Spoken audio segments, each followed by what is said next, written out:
रावण के जन्म की कथा। जब श्री राम जी अयोध्या में राज करने लगे, तब एक दिन सभी ऋषि मुनि उनका अभिनंदन करने के लिए अयोध्या में आए। श्री राम ने उन सबका यथोचित सत्कार किया। अगस्त्य मुनि ने कहा, युद्ध में आपने रावण का वध किया, वह कोई बड़ी बात नहीं है, परंतु द्वंद्व में लक्ष्मण के द्वारा इंद्रजीत का वध सबसे अधिक आश्चर्य की बात है। यह मायावी राक्षस युद्ध में अविजित था। उनकी बात सुनकर राम को बड़ा आश्चर्य हुआ।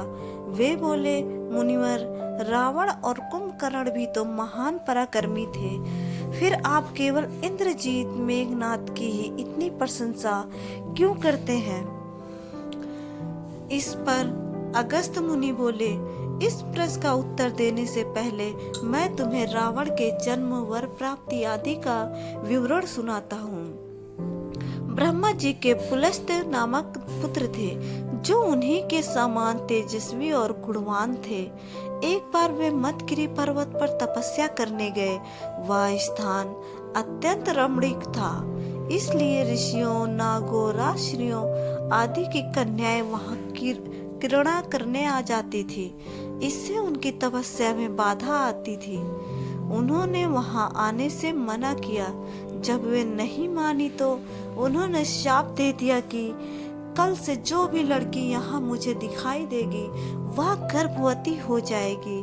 शेष सभी कन्याओं ने तो वहां आना बंद कर दिया, परंतु राजश्री तृणबिंदु की कन्या शाप की बात से अनजान होने के कारण उस आश्रम में आ गई और महर्षि की दृष्टि पड़ते ही गर्भवती हो गई।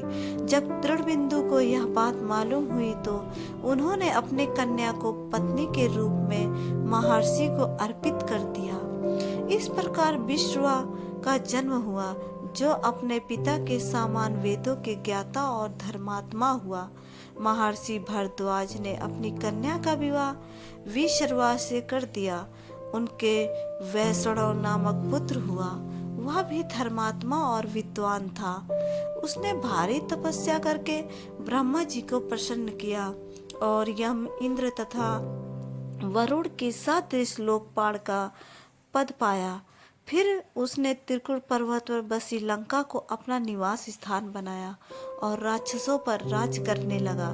श्री राम ने आश्चर्य से पूछा, तो क्या कुबेर और रावण से भी पहले लंका मांस भक्षी राक्षस रहते थे?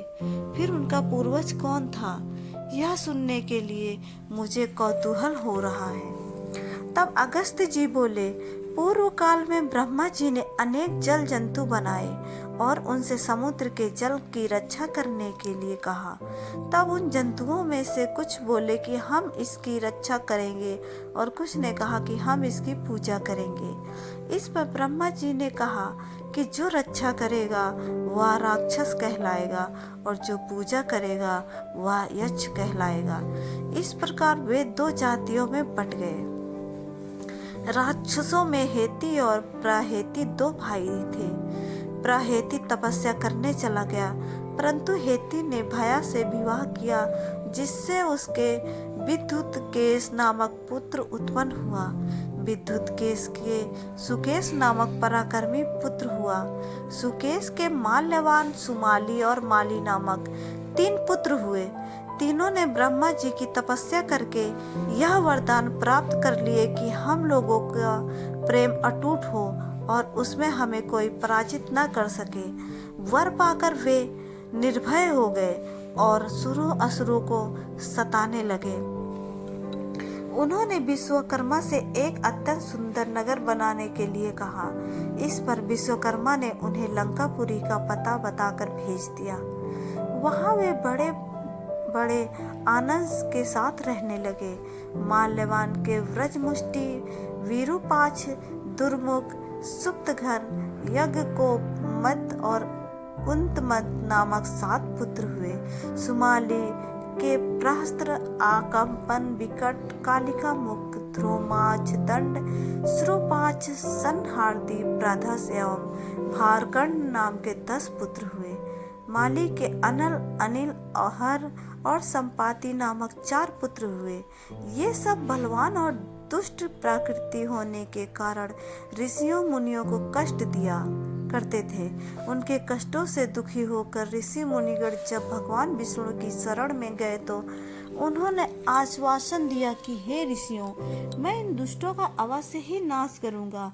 जब राक्षसों को विष्णु के इस आश्वासन की सूचना मिली तो उन्होंने माली के सेनापतित्व में इंद्रलोक पर आक्रमण कर दिया। समाचार पाकर भगवान विष्णु ने अपने अस्त्र शस्त्र संभाले और राक्षसों का संहार करने लगे। सेनापति माली सहित बहुत से राक्षस मारे गए और शेष लंका की ओर भाग गए। जब भागते हुए राक्षसों का भी नारायण संहार करने लगे तो माल्यवान क्रुद्ध होकर युद्ध भूमि में लौट पड़ा। भगवान विष्णु के हाथों अंत में वह भी काल को ग्रास बना। शेष बचे हुए राक्षस सुमाली के नेतृत्व में लंका को त्याग कर पाताल में जा बसे और लंका पर कुबेर का राज स्थापित हुआ। अब मैं तुम्हें रावण के जन्म की कथा सुनाता हूँ। राक्षसों के विनाश से दुखी होकर सुमाली ने अपनी पुत्री कैकसी से कहा कि पुत्री, राक्षस वंश के कल्याण के लिए मैं चाहता हूँ कि तुम परंपराकर्मी महर्षि विशर्वा के पास जाकर उनसे पुत्र प्राप्त करो। वही पुत्र हम राक्षसों के देवताओं से रक्षा कर सकता है। अगस्त्य मुनि ने कहना जारी रखा। पिता की आज्ञा पाकर कैकसी विशर्वा के पास गई। उस समय भयंकर आंधी चल रही थी। आकाश में मेघ गरज रहे थे। कैकसी का अभिप्राय जानकर विशर्वा ने कहा कि हे भद्रे, तुम इस कुबेला में आई हो, मैं तुम्हारी इच्छा तो पूरी कर दूंगा, परंतु इससे तुम्हारी संतान दुष्ट स्वभाव वाली और कुकर्म होगी। मुनि की बात सुनकर कैकसी उनके चरणों में गिर पड़ी और बोली कि भगवान, आप ब्रह्मवादी महात्मा हैं, आपसे मैं ऐसी दुराचारी संतान पाने की आशा नहीं करती। अंततः आप मुझ पर कृपा करें। कैकसी के वचन सुनकर मुनि विशर्वा ने कहा कि अच्छा, तो तुम्हारा सबसे छोटा पुत्र सदाचारी और धर्मात्मा होगा। इस प्रकार कैकसी के 10 मुख वाले पुत्र का जन्म हुआ, जिसका नाम 10 ग्रीव रखा गया। उसके पश्चात कुंभकर्ण, शूर्पणखा और विभीषण के जन्म हुए। 10 ग्रीव और कुंभकर्ण अत्यंत दुष्ट थे, किंतु विभीषण धर्मात्मा प्रकृति का था। अपने भाई वैश्रवण से भी अधिक पराक्रमी और शक्तिशाली बनने के लिए 10 ग्रीव ने अपने भाइयों सहित ब्रह्मा जी की तपस्या की। ब्रह्मा जी के प्रसन्न होने पर 10 ग्रीव ने मांगा कि मैं गरुड़, नाग, यक्ष, दैत्य, दानव, राक्षस तथा देवताओं के लिए अवध हो जाऊं। ब्रह्मा जी ने तथास्तु कहकर उसकी इच्छा पूरी कर दी। विभीषण ने धर्म में अविचल मति का और कुंभकर्ण ने वर्षों तक सोते रहने का वरदान पाया। फिर 10 ग्रीव ने लंका के राजा कुबेर को विवश किया कि वह लंका छोड़कर अपना राज्य उसे सौंप दे।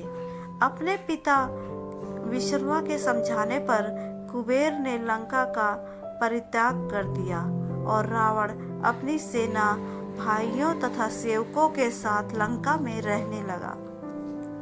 लंका में जम जाने के बाद अपने बहन शूर्पणखा का विवाह कालका के पुत्र दानवराज विदु विवाह के साथ कर दिया।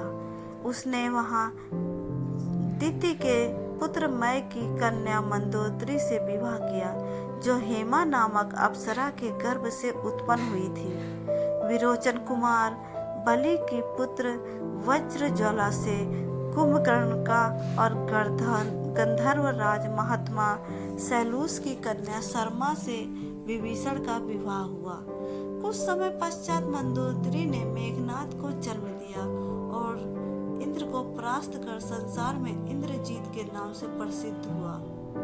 सत्ता के मद में रावण देवताओं, ऋषियों, यक्षों और गंधर्वों को नाना प्रकार के कष्ट देने लगा।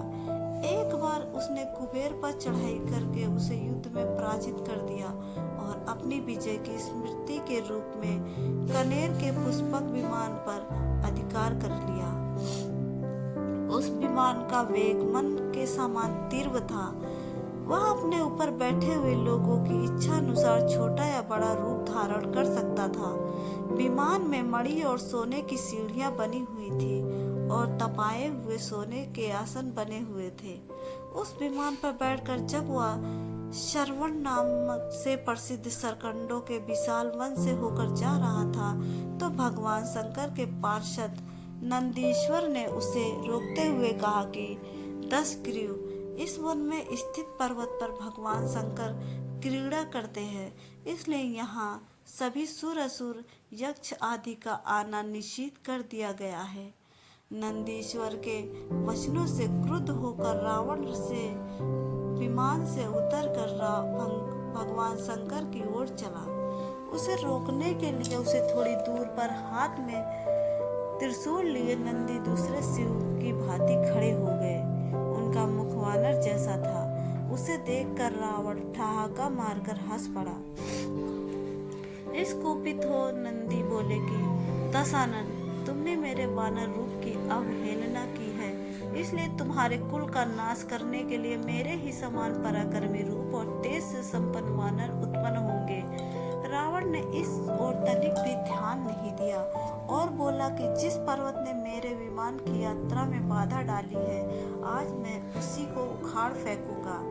यह कहकर उसने पर्वत के निचले भाग में हाथ डालकर उसे उठाने का प्रयत्न किया।